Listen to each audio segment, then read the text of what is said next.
नमस्कार प्यारे दर्शकों, मैं अमित भटनागर आपका अपने YouTube चैनल में पुनः स्वागत करता हूं।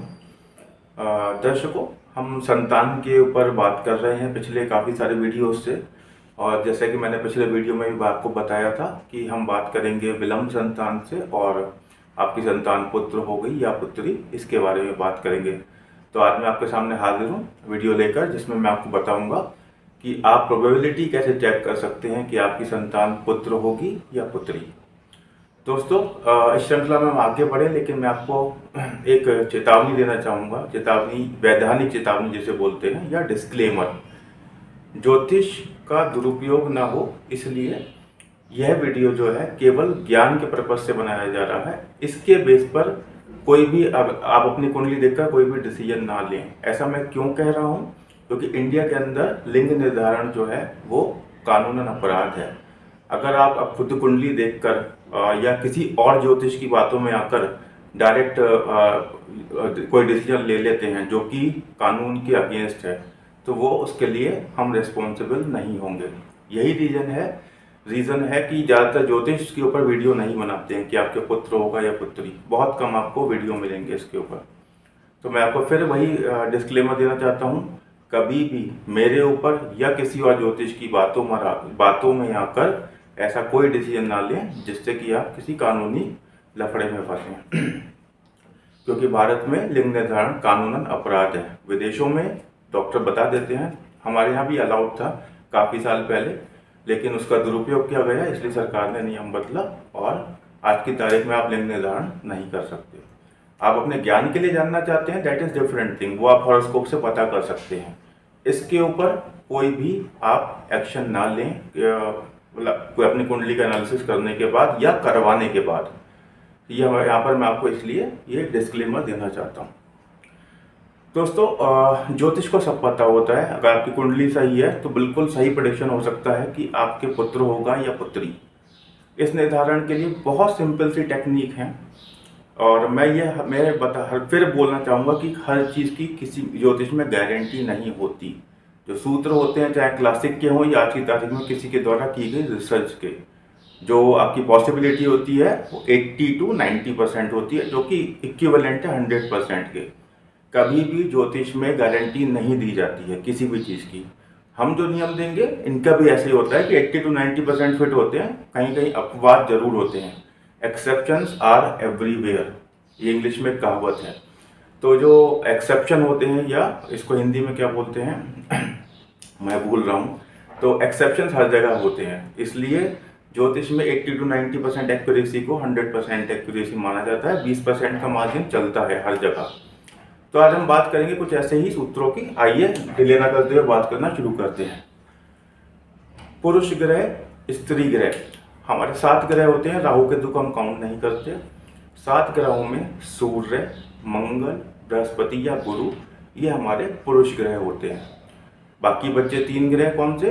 बाकी बचे आपका शुक्र और चंद्रमा, ये हमारे स्त्री ग्रह होते हैं। और जो 2 ग्रह बचे बुध और शनि, वो नपुंसक ग्रह होते हैं।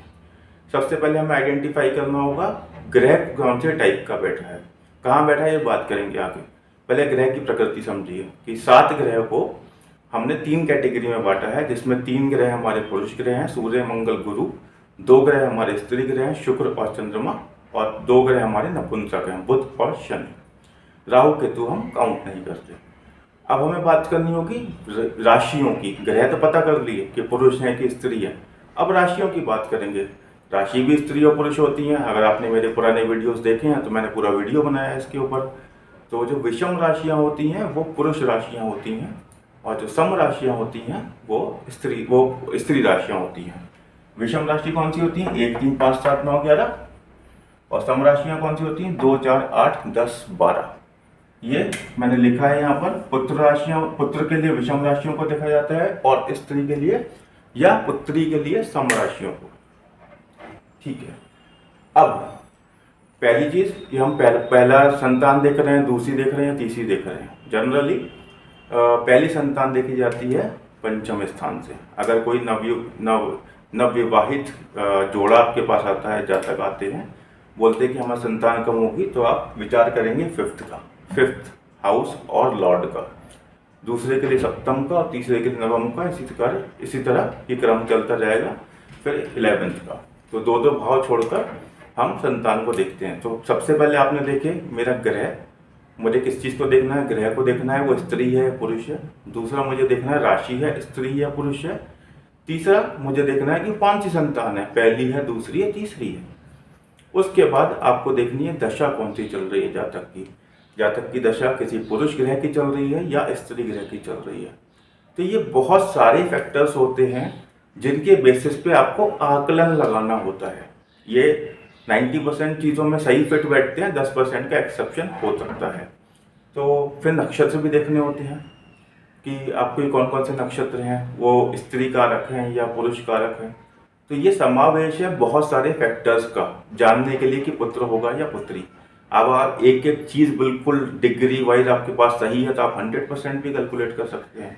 लेकिन क्योंकि जातकों के पास ज़्यादातर टाइम सही नहीं होता है, डॉक्टर जो लिख के दे देते हैं वो वही मानते हैं, तो आपको ये फैक्टर ध्यान में रखने पड़ेंगे कि एरर ऑफ मार्जिन तो हमेशा रहेगा, क्योंकि वो एग्जैक्ट कुंडली नहीं होती। जिसकी एक एक मिनट की एग्जैक्ट कुंडली होती है उसकी फिर कैलकुलेशन भी 100% निकल कर आती है, क्योंकि आपके पास ग्रहों की डिग्री बिल्कुल सही होती है। दूसरा, क्लासिक्स में बहुत सारे रूल मिलेंगे आपको कि भाई ये दो पुरुष ग्रहों की युति हो या दो स्त्री ग्रहों की युति हो तो ऐसा संतान होती है। लेकिन आपको मिलता है एक्सेप्शन, अरे मेरे तो चंद्रमा और शुक्र की युति थी, संतान मेरे पुत्री होनी चाहिए थी, मेरे तो पुत्र हो गया। लेकिन किसी ने ये नहीं देखा कि उनके बीच में डिग्री क्या है। मैं ये वीडियो में बार बार रिपीट करता हूँ, केवल युति होने से या योग बनने से बात नहीं बनती है। आपको देखना पड़ेगा उनका बलाबल, उनके अंदर बल कितना है। क्या चंद्रमा और शुक्र इतने बली हैं, आसपास हैं डिग्री में, वो 1-2 डिग्री का अंतर है या 3 डिग्री का, या बिल्कुल 15-15 डिग्री के अंतर में बैठे हुए हैं। अगर 15 डिग्री का अंतर है तो फिर दृष्टि तो पड़ ही नहीं रही ना, चाहे वो कुंडली में ज्योति बना के बैठे हो। तो हमें हमेशा ये चीज़ देखनी पड़ती है, कितने भी सुंदर योग हों, बला बल ग्रहों का क्या है। अरे बली है नहीं है, अस्त तो नहीं बैठा है, डिग्री है नहीं है, ग्रह युद्ध में तो नहीं बैठा हुआ है। तो ये हमेशा चीज़ें ध्यान रखनी पड़ती है। इसलिए क्लासिक के रूल कभी भी एज इट इज़ अप्लाई नहीं की जाती है। क्लासिक या किसी भी बुक में, किसी पर्टिकुलर उसमें नहीं जाना चाहता। हमारे कॉन्सेप्ट, कोर कॉन्सेप्ट बहुत क्लियर होनी चाहिए। जब भी आप युति देखेंगे सबसे पहले देखना है कि भाई मेरा कितना बल है, कितने डिग्री की दूरी पर है ये, तभी मैं इसको युति मानूंगा। नहीं तो मेरे लिए वो युति है ही नहीं। जब उसमें डिग्री ही इतनी दूर है, उसकी दृष्टि पड़ ही नहीं रही, तो वो उसके अंदर तो फल देने का क्षमता ही नहीं है ग्रह के अंदर। तो ये चीज़ें बेसिक अपने बिल्कुल क्लियर रखिएगा किसी भी प्रेडिक्शन को करने से पहले। अब हम बात करते हैं कुंडली की। कुंडली में क्या है, 5th लॉर्ड, पंचम भाव। पंचम भाव का स्वामी जो होता है वो संतान कारक होता है। ये आपको सबको पता है। मतलब अगर हम आज आप मेरा ये वीडियो देख रहे हैं तो मुझे आशा है कि आपने पुराने वीडियो देखे होंगे और आपको बेसिक अंडरस्टैंडिंग हॉरोस्कोप की होगी। पंचम भाव का स्वामी यानी पंचमेश जो है संतान कारक होता है। अब वो संतान कारक कहाँ बैठा है? सबसे पहला, वो संतान कारक ग्रह क्या है? क्या वो पुरुष ग्रह है, क्या वो स्त्री ग्रह है, क्या वो नपुंसक ग्रह है? नपुंसक ग्रह का मतलब ये नहीं कि पुत्र या पुत्री नहीं होगी आपके, बिल्कुल होगी। उसमें देखना पड़ेगा हमें कौन से ग्रह की उसके ऊपर दृष्टि या क्या बन रहा है, किसके साथ बैठा हुआ है वो, या किसकी दृष्टि आ रही है, क्या संबंध बन रहा है दूसरे ग्रहों का, सप्तमांश में, नवमांश में। केवल D1 से नहीं देखते, सब जगह देखना पड़ेगा। तो क्या मेरे पंचमेश के ऊपर किसी पुरुष ग्रह की दृष्टि है? क्या मेरे पंचमेश पे किसी स्त्री ग्रह की दृष्टि है? ये चीज़ें आपको देखनी पड़ेगी। लेट्स से मेरा पंचमेश जो है, लेट्स से मैं सूर्य ही बोल देता हूँ। सूर्य बैठे हैं मेरे यहाँ, सूर्य बैठे हैं यहाँ पर।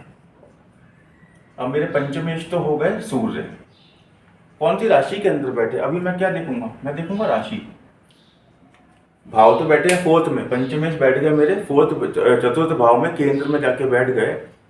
कौन सी राशि के साइन में बैठे हैं? ये है सम राशि। सम राशि किसके लिए होती है? स्त्री के लिए। तो 50% आप अपना जजमेंट निकाल लीजिए कि ये स्त्री होने की तरफ इंगित कर रहा है। सिमिलरली आप D7 देखिए और D9 देखिए, क्या आपको ये स्ट्रॉन्ग वहाँ पर भी योग मिल रहा है D7 D9 के अंदर? अगर हाँ, तो आप मोटा मोटा बोल सकते हैं कि भाई आपकी पुत्री होने की संभावना है। बहुत अच्छी बात है, लक्ष्मी जी हैं। दूसरा, सिमिलरली अगर मेरे सूर्य जो बैठ जाते हैं स्वराशि होके यहीं पर ही बैठ गए, विषम राशि में बैठे हैं। सूर्य क्या है? पुरुष कारक ग्रह है, पुरुष कारक ग्रह है यानी पुत्र। दूसरा, विषम राशि में बैठ गया है तो क्या है? पुत्र की तरफ इंगित कर रहा है। मैं अभी उस चीज में जा ही नहीं रहा हूँ कि पुत्र है तो यहाँ पर संतान होने में दिक्कत करेगा, वो मेरा सब्जेक्ट ही नहीं है। मैं बात कर रहा हूँ पुत्र होगा या पुत्री, मैं बाकी चीज़ों को इग्नोर कर रहा हूँ। नहीं तो बहुत से लोग बोलेंगे कि यार यहाँ तो सूर्य होता है तो अबॉर्शन के चांसेस होते हैं, संतान में बाधा आती है। बिल्कुल आती है, वो डिफरेंट टॉपिक ऑल टुगेदर है, लेकिन हम उसकी बात नहीं करेंगे।